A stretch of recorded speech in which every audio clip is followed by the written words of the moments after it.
Dans cette vidéo, j'avais envie de parler de ma perte de poids. Je partais pas d'un poids très élevé, j'étais pas en surpoids. Le poids où j'étais avant, c'était un poids normal, si on peut dire ça, avec un IMC normal. Et avant de commencer ma perte de poids, je faisais 59,5 kg. Mais on n'a pas besoin d'être en surpoids pour avoir envie de perdre du poids et de se sentir mieux dans son corps ou d'avoir un corps plus dessiné, plus tonique, plus tracé. Et moi, c'est exactement ce que je voulais. Je trouve que j'avais quand même pas mal de graisse localisée, surtout au niveau des cuisses et des fesses. Et je trouvais qu'au niveau du ventre, ça allait, mais au final, je me suis rendu compte en perdant du poids que j'avais quand même du gras au niveau du ventre, même si j'avais quand même un ventre plat. Quand je vois ma taille et mon ventre maintenant, je remarque que en fait oui, j'avais quand même du gras à ce niveau-là. Mon objectif, c'était pas que de voir le poids sur la balance baisser, c'était aussi d'avoir un corps qui est tonique, pas qu'il soit flasque. Parce que quand on perd du poids, on perd pas forcément que du gras, ça c'est important de l'avoir en tête. On perd aussi de l'eau et on peut aussi perdre du muscle, d'où l'importance, on va le voir après, de faire du sport et notamment de stimuler ses muscles. Avant de commencer, je tiens à préciser que ce que je vais partager, c'est mon expérience personnelle et que je ne suis pas du tout professionnelle dans le sport ou la nutrition. Il y a énormément de contenu par rapport à la perte de poids, la nutrition, le sport. C'est vrai qu'on trouve un petit peu de tout sur internet. Donc n'hésitez pas à vous renseigner de votre côté, à vous faire accompagner si besoin. Et puis par rapport aux infos que je vous donne, prenez ce que vous voulez et laissez le reste. De toute façon, il y a tellement de partages d'expériences différentes qu'après il faut faire en fonction de soi et prendre le recul nécessaire. Ceci étant dit, on commence avec le premier point qui est la base pour moi, c'est le déficit calorique. Faire un déficit calorique pour perdre du poids. On sait que le corps il a besoin d'une certaine quantité d'énergie pour fonctionner. Cette énergie elle varie en fonction de chaque personne, en fonction du sexe, de l'âge, du poids, des problèmes de santé, enfin ça dépend de plein de choses. Si on mange plus que ce dont on a besoin, on va stocker, et à l'inverse, si on mange moins que ce dont on a besoin, et ben on va perdre. C'est aussi simple que ça. Après évidemment ça se fait pas en un jour, hein. C'est progressif et puis après ça peut varier. Par exemple quand on a nos règles ou avant nos règles, on peut avoir plus d'eau, donc le poids sur la balance va augmenter, on va prendre du poids, mais en fait c'est de l'eau, donc c'est pas du gras. Avant de commencer ma perte de poids, j'ai calculé mon métabolisme de base. Donc le métabolisme de base, c'est en fait la quantité d'énergie dont le corps a besoin pour fonctionner, pour survivre, donc pour faire fonctionner le cerveau, le cœur, la respiration, voilà, pour faire fonctionner le corps. Il existe plein de calculateurs en ligne, il faut bien sûr se dire que c'est jamais fiable à 100% et voir tous les outils comme des indicateurs. Ça je trouve que c'est important et ne pas se fier à 100% à la balance ou même voilà au calculateur de métabolisme. Deux personnes du même sexe qui ont la même taille, le même poids, elles n'auront pas forcément le même métabolisme parce que peut-être qu'une aura plus de muscles et l'autre aura plus de gras. On sait que le muscle ça brûle plus de calories au repos et le muscle demande plus d'énergie pour être entretenu que le gras.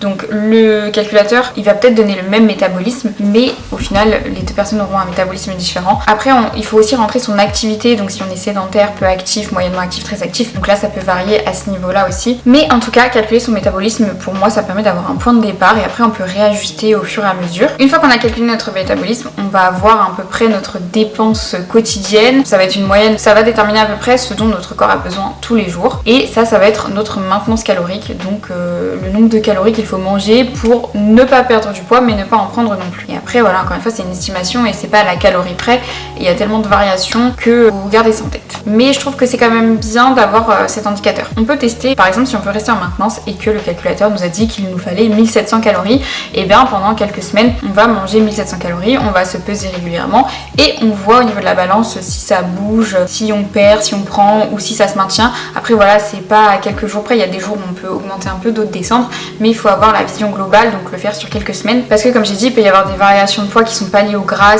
Si on mange un peu plus salé, on peut faire de la rétention d'eau ou si comme j'ai dit on est proche de ses règles par exemple. Donc observer la tendance globale et on peut faire pareil avec la perte de poids. Si on veut directement commencer une perte de poids, on se dit bah allez je mange 1500 calories, donc je baisse de 200 calories et je vois ce qui se passe, est-ce que je perds?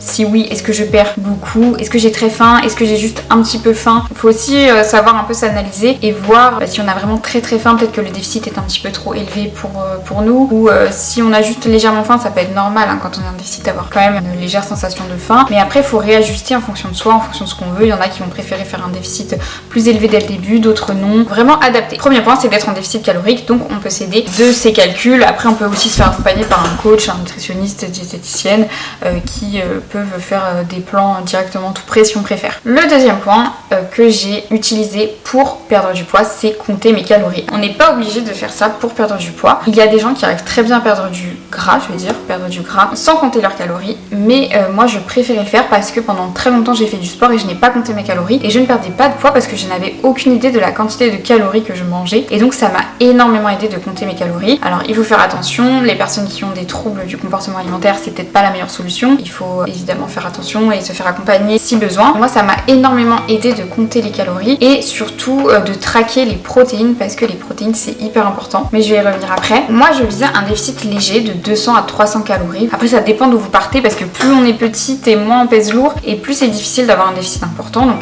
encore une fois c'est adapté en fonction de chacun et on peut toujours réajuster. Donc voilà, moi je me suis dit 200 à 300 calories c'est pas mal. Quand on compte ses calories, selon moi le but c'est de voir où on en est, mais c'est pas de se priver. Donc moi j'ai décidé de compter mes calories, mais de ne me priver de rien. Je n'ai interdit aucun aliment, vraiment aucun. Le but c'est juste de voir si on est en déficit. Il existe plein d'applications pour compter ses calories. C'est un peu contraignant dans le sens où bah oui ça prend un petit peu de temps parce qu'il faut peser, etc. Mais moi qui le fais depuis assez longtemps maintenant, bientôt un an, je trouve que ça va. Je trouve que c'est faisable et après on prend vite le pli. D'avoir la balance toujours à portée de main, hop, de peser, et c'est assez rapide. Moi je voulais vraiment que le déficit soit tenable sur la durée et pas craquer au bout de mois. Donc c'est pour ça que comme j'ai dit, je me privais d'aucun aliment. Parce que pour moi se priver de quelque chose c'est la meilleure façon de craquer. Si on se dit bah je mange pas de chocolat, bah forcément on va avoir vraiment envie de chocolat et puis un samedi soir devant la télé on va craquer et hop on va s'enfiler toute la tablette. Donc j'ai mangé de tout, mais par contre j'ai adapté les quantités parce que oui on va pas se mentir, hein, je peux manger de tout mais je peux pas manger la quantité que je veux si je veux être en déficit. Donc je mangeais de tout mais j'ai adapté les quantités. Ça veut dire que je mangeais tous les jours mon petit carré de chocolat, mais par contre c'est 1 ou 2 carrés et c'est pas 5-6 carrés ou toute la tablette. Voilà, c'est ça la nuance. Donc j'ai continué de manger les choses que j'aime, donc pâtes pesto, ça j'adore, avec du fromage râpé, hamburger avec des frites, du chocolat, des pâtisseries, des viennoiseries de temps en temps. Vraiment quand j'avais envie d'un truc je mangeais. Et quand j'allais en vacances chez de la famille, chez des amis, où là on mange toujours beaucoup plus, les apéros le matin, croissant au Nutella, les barbecues, les raclettes, les fondus, les tartiflettes, parce qu'en plus moi je l'ai fait sur la période d'hiver, ma perte de poids, et bah je ne me privais pas. Je savais que quand je rentrais à la maison j'avais ma routine et que du coup quand je partais en week-end ou en vacances je pouvais manger ce que je voulais et que ça n'avait pas d'impact. Après ça dépend de la fréquence à laquelle on part en vacances évidemment, mais bon après ça c'est logique. Si je mangeais un gros repas un jour, je me privais pas de manger le lendemain, je remangeais juste normalement. Et du coup j'ai trouvé des petites astuces pour diminuer en fait mes calories. Donc je sais que ce qui est bien c'est de manger des aliments qui ont un gros volume mais qui ont peu de calories. Donc par exemple les fruits, les légumes. Quand je mangeais des pâtes au pesto, je diluais le pesto dans un peu d'eau, comme ça permet d'en mettre moins et ça permet de bien se mélanger aux pâtes. Les frites, bah nous on fait que des frites maison donc c'est quand même moins calorique, on contrôle la quantité d'huile qu'on met aussi et on les cuit au four. Le pain burger, au lieu d'acheter les grands pains burgers, bah j'ai acheté les pains,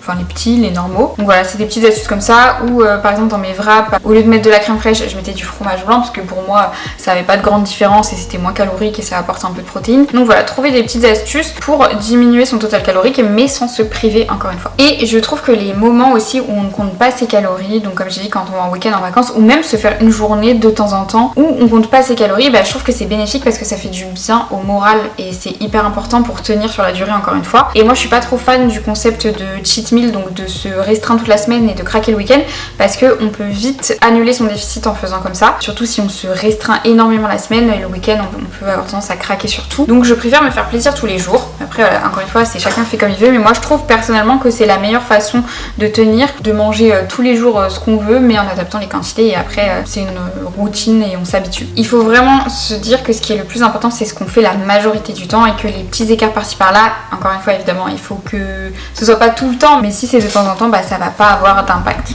sur la perte de poids. Chacun après a sa façon de gérer son déficit, mais moi j'ai vraiment trouvé la routine qui me convenait et c'était de faire comme ça. On va revenir aux protéines qui est mon troisième point, l'importance des protéines et l'intérêt du coup aussi de compter ses calories, c'est de pouvoir traquer ses protéines comme je l'ai dit, parce que j'ai du mal à manger assez de protéines. Moi je mange pas de viande, sauf parfois de temps en temps au resto, je mange très peu de poisson, je mange beaucoup d'œufs, je mange du tofu, mais j'ai très peu de sources de protéines différentes et très peu de sources de protéines tout court d'ailleurs. Donc voilà, le troisième point point pour moi qui est important, c'est manger suffisamment de protéines. Déjà, les protéines, elles demandent plus d'énergie au corps pour être digérées que les glucides ou les lipides, donc ça c'est un plus quand on est en déficit calorique. Elles vont aussi avoir un fort pouvoir de satiété, donc on va avoir moins de fringales, on va avoir moins faim. Et le plus important, c'est que manger suffisamment de protéines, ça permet de maintenir la masse musculaire ou de construire de la masse musculaire si on associe à la musculation. Le fait de manger assez de protéines, ça envoie le message au corps qu'il faut garder les muscles. Si on mange pas assez de protéines et qu'on perd du poids, et bah le corps va aller prendre l'énergie dans le gras et dans le muscle. Il y a plus de chances qu'il aille en prendre aussi dans le muscle. Alors que si on mange suffisamment de protéines, il y a plus de chances qu'on perde plus de gras que de muscles. Ça veut pas dire qu'on va pas perdre du tout de muscles,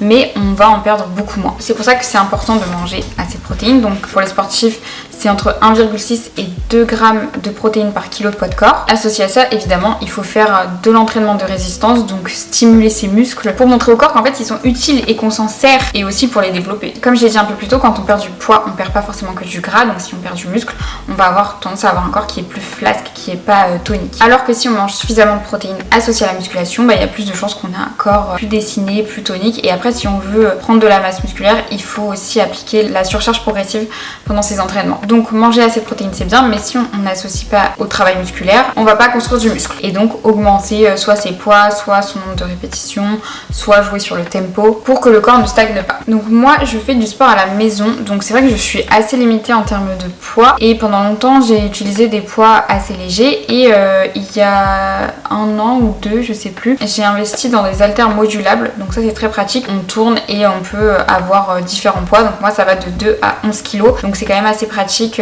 pour avoir plus de poids et pouvoir faire la surcharge progressive. En plus, le sport à la maison, c'est pas toujours les mêmes séances, c'est plus facile d'aller à la salle de musculation si on veut prendre du muscle. Moi je cherche surtout à maintenir mon muscle, si je peux en prendre tant mieux, mais à la maison on peut être quand même assez rapidement limité. Ça veut pas dire que c'est impossible, mais je pense que c'est plus rapide et plus efficace si on va à la salle de sport que le sport à la maison. Moi c'est ce que j'aime faire, donc c'est pour ça que je continue, et ça me convient très bien comme ça. Encore une fois, c'est une question de choix, de préférence et de ce qu'on veut, de ses objectifs. Donc moi je fais le sport à la maison, mais je soulève quand même du poids, voilà, au moins pour maintenir ma masse musculaire. Le fait de faire du sport, ça va permettre aussi d'augmenter sa dépense énergétique. Quand on augmente sa dépense énergétique, on va pouvoir faire soit un déficit un petit peu plus important, soit on va pouvoir manger plus. Si on mange suffisamment de protéines mais qu'on ne travaille pas ses muscles, en fait le corps ne va pas utiliser ses protéines et il va en évacuer une partie. Et c'est vrai que c'est intéressant d'avoir du muscle parce que à poids égal, le muscle prend beaucoup moins de place que le gras, et c'est pour ça qu'on peut changer mais sans que le poids ne bouge sur la balance, parce que voilà, à poids égal, le gras prend beaucoup plus de place que le muscle. Après, les protéines, notre corps n'en a pas